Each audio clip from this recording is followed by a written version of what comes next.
Welcome to the MuseCast, where we squeeze every last drop of inspiration out of Sunday's sermon.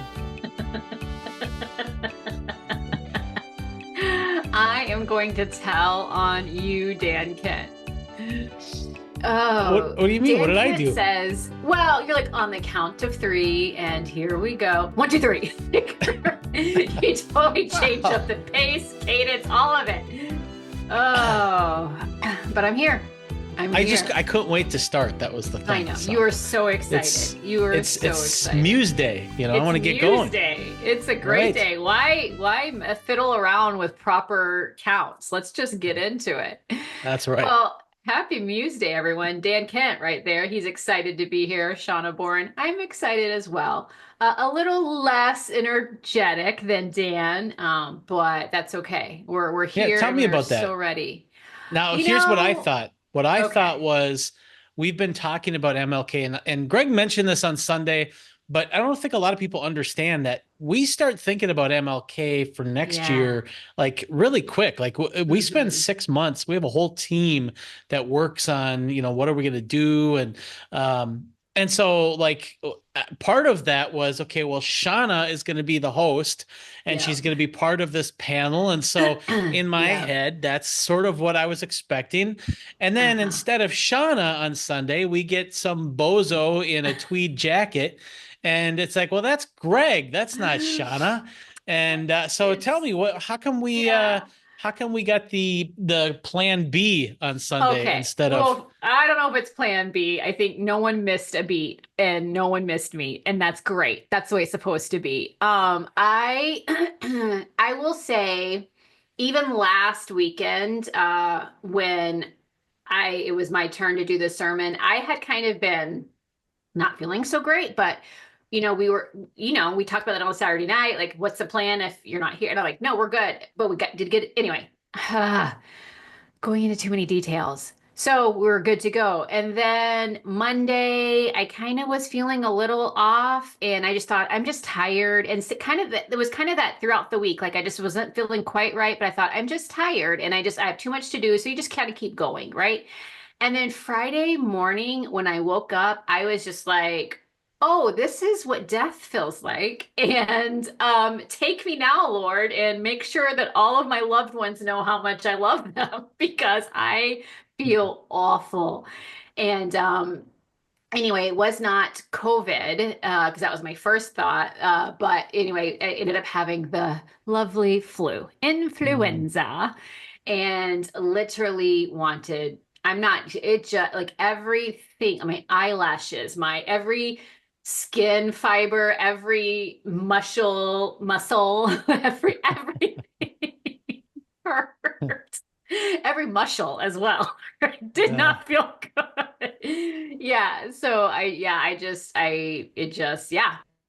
got sick, and I had to reach out to the team and say that, there's no way. If I was feeling that way Friday, I had no guarantee of being able to rally or I didn't want to infect people. And so we just had to make the call, and the team did great, and it was wonderful. So, well, I'll say that, being really sick like that, obviously if you can't do the service, that's fine. But of course you're going to make it to MuseCast. I mean, that's a non-negotiable. You have priorities still, right. So. And that was the thing. I said, listen, folks, I can't be wasting energy on the sermon or hosting or any of this MLK stuff. I got to be there for MuseCast. So that's right. That's the way that goes. But literally, Dan, like anytime I would wake up, I would pray just to go right back to sleep, because that's the only way I wasn't aware of how much I was aching and hurting. It was just awful. Ugh. Wow. So prayers to those of you who have been ill with the flu this season. It's no fun. And there you go. Well, Well, this will be an interesting MuseCast because it's a unique service on the MLK weekend, and I'm gonna just jump into the summary Yeah, let's do if it. you're okay with that. What we decided to do this year was to have kind of a variety of speakers, and they would each share a little piece, and it was all planned out. But it was a really cool way to do it because. I not only was there like different people and from various backgrounds and all of that, but the type of content was also very different. And so here's kind of how we had it laid out. Greg hosted, and he was taking your spot, and he sort of kicked off the whole thing after, of course, the Mighty Revivals. That was fantastic. And it's kind of like when you go to Bob Dylan, you want him to play like a Rolling Stone. Well, now he's got so many hits that there's always something to play. And I'm sure Taylor Swift has some hits also that she sort of has to play at the concert, Well, that's what we have at Woodland Hills. We have Long Journey, and we got to hear that when the Mighty Revivals are there. And we got pop. Yeah, and we got to hear that, and I love that so much. And then Greg did announcements, and then he kicked it off the panel, and there were four, including Greg. Jason Lee also contributed, and Jason Lee talked about equality as sort of a divine right, and the equality aspirations of Dr. Martin Luther King Jr. is based on this divine right for equality that we have in God. And then he also talked about how as we do this work, we need to have Christ at the center. We need to exalt Christ, and everything is subservient to Christ. And he just shared, I think, a really wise warning that it's easy and dangerous to put something other than Christ at that center or in that exalted spot, even if it seems good. Like, for instance, whatever social justice issue that you're going after. And he just said that as soon as you put that as more important than Christ, then it makes it really hard to love. It makes it really hard to empathize with the other and all of that. And I thought that was really helpful. Then Ruth comes on, and Ruth shared just we were really blessed to have this story because it's the type of story that we don't get here in Minnesota or in America, where it's a very different cultural situation that Ruth had experienced, where because of the social dynamics there, the cultural dynamics, she was born in a time when there was like this incentive, there were these advantages for parents to have a boy and not a girl. And here she is, she's a girl, and then the parents actually had a boy, and she from that kind of had all of these insights about faith and her kind of overcoming the sense of division with love. And she talked about Cain and Abel, and boy, talk about like shedding new light on the Cain and Abel story. Just a really, it was one of my favorite sort of insights into a scriptural text from a person's life that I can remember. And so that was really cool. And then Cedric comes on, and Cedric talks about living out Dr. King's dream. What do we do with this? And because it's really easy to just look at all that Dr. King and the civil rights movement and all of those figureheads in that movement, what they did, and it's really easy to just sort of dwell on that and rest on that. And so Cedric talked about, okay, what do we do? Because Dr. King is just another Christian. He's just another guy, and this is what he did. And instead of staring at what he did, we have to say, okay, what are we going to do? And so he talked about the importance of serving others, and he had some really great reflections on Isaiah 1:17 and Proverbs 31:8 and 9. And then Greg kind of closed it off, and he talked about hope. And he just reflected on some of his favorite kind of aspects of Dr. King's life and ministry and thinking. And he just said that King was so unique in his ability to have this big vision, this big dream, but at the same time have this practical sort of wisdom about the whole thing. And Greg quotes Dr. King saying that we must accept finite disappointment but never lose infinite hope. And so, which is just a great, wise reminder that we have to manage our expectations for here, but never manage our expectations for there. That is, God has this standard. That doesn't mean that we're going to meet it here and now, but that's what we should be shooting for. And just that.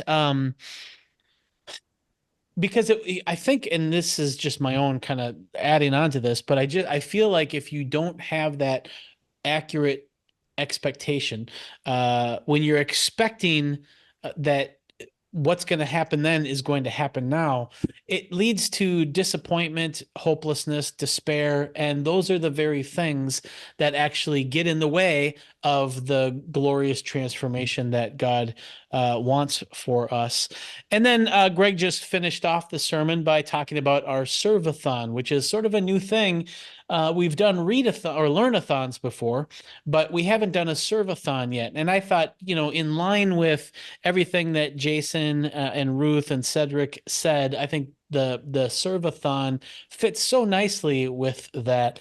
And so I have to say that the MLK team, and we have a whole team of people, and I'm not on it. Are you? I can't remember if you're on the team, but they just did such a great job this year, and just in the variety of kind of participants, and then also how they wove all of that variety together into this theme of service, I thought was fantastic. So that is my summary. And were you able to see it, given that you were sick, and were you still able to plow through? I was still dead to this side of the world on Sunday, so I was able to watch it when I was kind of coming out of the haze on Monday, and then again this morning, because yeah, we don't need to know all the reasons why, but yes. So I finally watched it in full. And so, yeah, I will say a quick note about the MLK team that I just think is so cool. I think people could assume like, oh, that those are, staff people. Cause like we talk about like our teaching team and our pastoral team and blah, blah, blah. No, these are primarily volunteers. There's only one staff person on that MLK team. So these are volunteer folks who just have a passion for not just this weekend, but for the heart of racial reconciliation and peacemaking throughout the year. And they just work so hard to make this a memorable and special and God honoring and Dr. King honoring time for us. And so I'm thankful for those guys. But yeah, volunteers who are amazing, and they did a great job. I believe the theme, correct me if I'm wrong, Dan, because you know how I am with titles, was unity in diversity. Is that correct? I think so. That's a really good question, and a lot of people wonder that. Hold on. As people are wondering. Shoot, and then I said I put .com instead of .org, so then oh my Lord. I blew. I was trying to buy time, and yeah, I can't remember what it was called. Yeah. See, that's the thing. For me, it's just MLK weekend. It's always that's MLK true. weekend. Yeah, so, that's true. Yeah. Unity and diversity. I believe we're gonna go with that, and someone can correct us. Hey, here's the thing: like, if you ask any question about what any church does on MLK weekend, there's like a 65% chance that it's unity and diversity. So yeah, there you go. Good guess. We're in the ballpark at least. That's right. So I really, first of all, love always hearing from the Mighty Revivals. I just think it's such a fun, rich time for us in worship. And I think it is. It's really cool to see the way different cultures and organizations and churches worship. And I just think it's cool that we have Dylan a part of our community, and then he gets to bring his family and do that. So that was really fun. I was just really bummed to miss it. So this is my first time to not be there in person. And so to experience that via the online audience, that was cool. I was appreciative of that. And then hearing from everyone. I just thought was really cool. I'm so thankful for Jason Lee. He has been around Woodland for a very long time and has just been such a gift to our community. But to hear from him and just the reminder, and you know that he's speaking from personal experience as well. The reminder that all of these things are very important and they are like the heartbeat of God, but they can't replace, Jesus at the center. And anytime we try to usurp that, then things get wonky and out of alignment. And so that was a really great reminder. And then Ruth Way, I just thought that was a beautiful, vulnerable sharing. And I think people, if you weren't paying attention, you could think, oh, sibling rivalry, blah blah blah. No, it was so much more than that. And she's so understated that maybe you could miss the impact of what she was saying there, and just the beautiful way that God came into her life and redeemed all of that, and she got to go back and be with her family and be there to celebrate her brother's wedding, and just all of it I just think is so beautiful. And I think it just shines a light again on how the enemy really does try to work through our insecurities and fears and things in our culture and society that try to, like, keep us down. But God is like, no, there is no need for any of that. Like, there is room for us all and there is love for us all. I just thought that was really beautiful. Cedric always does awesome. And it was just a great reminder, like, what are we doing for others? Like, Dr. King did his part, and we're not all Dr. Kings, and we know that, but our call is still to do whatever we can in whatever ways we can, wherever we can. And I just thought that was really cool. And then for Greg to close us off with hope, that I have been saying for a while now, like, we need that. We need that hope. But the hope needs to be placed in the right direction, right? Into the right person, because here and now things can be challenging. Here and now is going to be disappointing.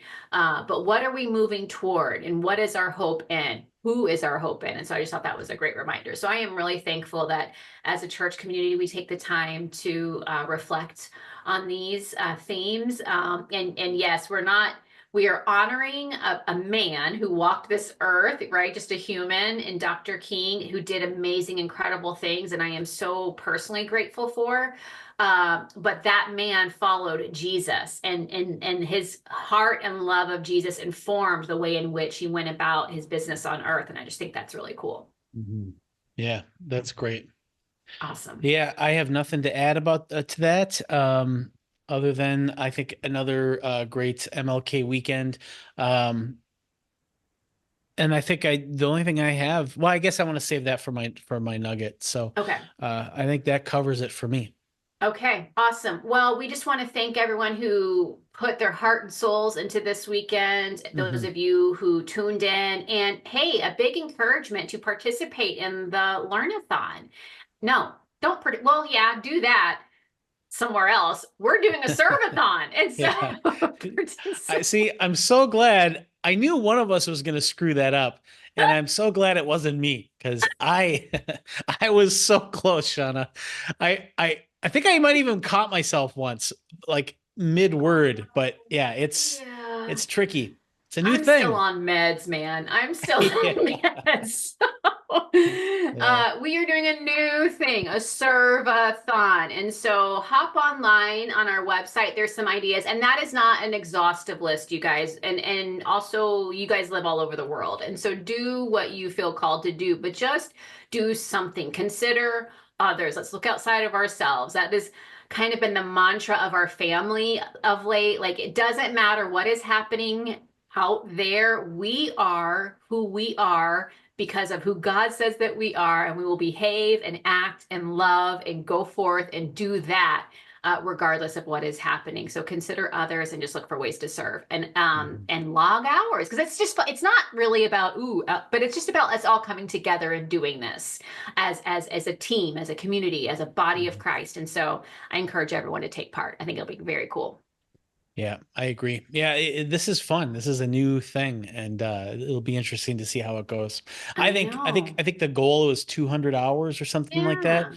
I'm hoping that we crush that and we we double it. That's my hope, but we'll see. Yeah. Did anyone do the math? I mean, that's like what, 15 minutes? That's like nothing, right? Yeah, Like right. as a whole church, just for us to do 200 hours, I think we're going to crush it. I think I it's going to hope be so. great. Yeah. Yeah. Dan Yep. Kent, do you know what time it is? I'm guessing, let me check. I don't have my clock that I normally have Oh, here. that's right. You Instead, don't. I have a dartboard, so that doesn't, Yeah. right. But I'm guessing it's nugget time. Yes, it's nugget time. And that's all the energy I have for that. Yeah. Hey, I'm so glad, it's good to see you. When I heard that you were sick, I felt bad that, it's a long weekend too, because the Monday is I the holiday. know. So I I felt know. bad that you were sick on the extended weekend. So it's good to see you. Yeah. I'm glad you're Thank you're you. you're back Thank you. at it. Thank you. I So appreciate that. yep. I thank you for that. Do you want a nugget first or nugget last? I could go Mine's either short way. and sweet. Mine's short and sweet. So how about I Go for go it. Yep. and then I could take a nap? No, I'm kidding. Good. Yeah. Mine is a quote from MLK, and he said it in regards to leadership, but I've really taken it to be like, okay, Shawna, let's not be pointing our fingers outwards. Like, how can you embody this yourself? And so he just said, we need leaders not in love with money, but in love with justice, not in love with publicity, but in love with humanity. And I want to, first of all, be in love with Jesus. And then from that, make sure that I am striving to love others well and to always see the humanity in others, regardless of our agreement or disagreement, our alignment or misalignment, whether or not that love is returned or, like I just really want to show up well, and embody the love of Christ for others. And in a time that is, we keep saying it, increasingly polarizing and difficult, and people not seeming to want to come together, I just don't want to be jaded by all of that. And I want to be in love with humanity because Jesus is in love with humanity. And I want to see people as he sees them. And that is a goal that I will strive for. It won't be easy, but thankfully I've got a community of folks that can help keep me accountable. That's my nugget. That's a great nugget. And I was just thinking about this, and this is not my nugget, just more of a reflection on yours. But like when I think of like my history of, thinking about racial reconciliation and social justice and stuff like that, I think back, even like when I was in undergraduate, I had Jason Lee as one of my professors. But I also had Curtis Paul DeYoung as a professor, and he is a social justice guy. He teaches on Martin Luther King and Rigoberta Menchú and Malcolm X. That was the class I took: Rigoberta Menchú, Malcolm X, and Dr. Martin Luther King. And when I think about that, I just think about like how hard it is for in this country, given our history, given that how different our cultures are and all sorts of differences there, it's been really hard for white people and Black people to thrive in their relationship with each other. It's hard for those relationships to thrive. It's a lot of work, and when I think of just trying to by itself, just only try to reconcile, Black people and white people, I don't have a whole lot of hope in that. But I do have a whole lot of hope that both in this country, Black people in this country and white people in this country can each have reverence and have reconciliation with God, and can worship God and follow Jesus. And in both of us pointing that way, when we both look at each other, it's really hard. But when we both look at Christ together, there can be a bond there that I think is a lot more natural and a lot more probable than if we're only looking at each other. And now, which is not to say that we don't look at each other when we look at Christ. It's just looking at each other by itself doesn't do nearly as much as looking at each other as we're each looking at Christ, that third kind of part. And that's why your point about putting Christ at the center, that's what gives me hope more than anything else, I think. My nugget is from Cedric's portion of Sunday. And it's sort of like what really challenged me from Sunday. And it was from Proverbs, and it was Proverbs 31, verses 8 and 9. And it says this: Speak up for those who cannot speak for themselves. For the rights of all who are destitute, speak up for them. Speak up and judge fairly. Defend the rights of the poor and the needy. And I just like, I think why that convicted me, and I've heard that before, and like, it's just a very kind of common wisdom to have. But I think how it really kind of convicted me is that I feel like maybe I don't speak up for those populations as much as I could. And I think that part of it is, I don't really feel like my voice is significant. And but like there's no criteria given in Proverbs there. Like it doesn't say if you are a constable, if you are a governor, if you are a CEO, if you are whatever. It just says this is for everyone. And so that was really convicting for me. And so so it's not really a nugget, it's just a testimony of how Cedric's message really convicted me. And I should reach out to him also and tell him that. But that is my nugget. It's a testimonial nugget. I love And it. yeah.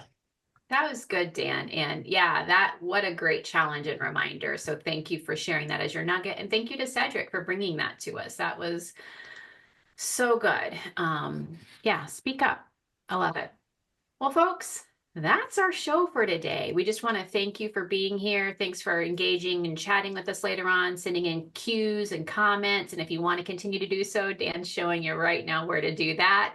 We really appreciate you guys. Let's all go serve together in some way, shape, or Yay. form when I'm all the way better, because I don't want to get anyone sick. I'm going to serve people by not giving them my sickness, but then let's find ways to do that together. It's going to be great. And we'll see you guys next week, because we'll be what? Packing Revelation. Yeah. Have a wonderful week, you guys.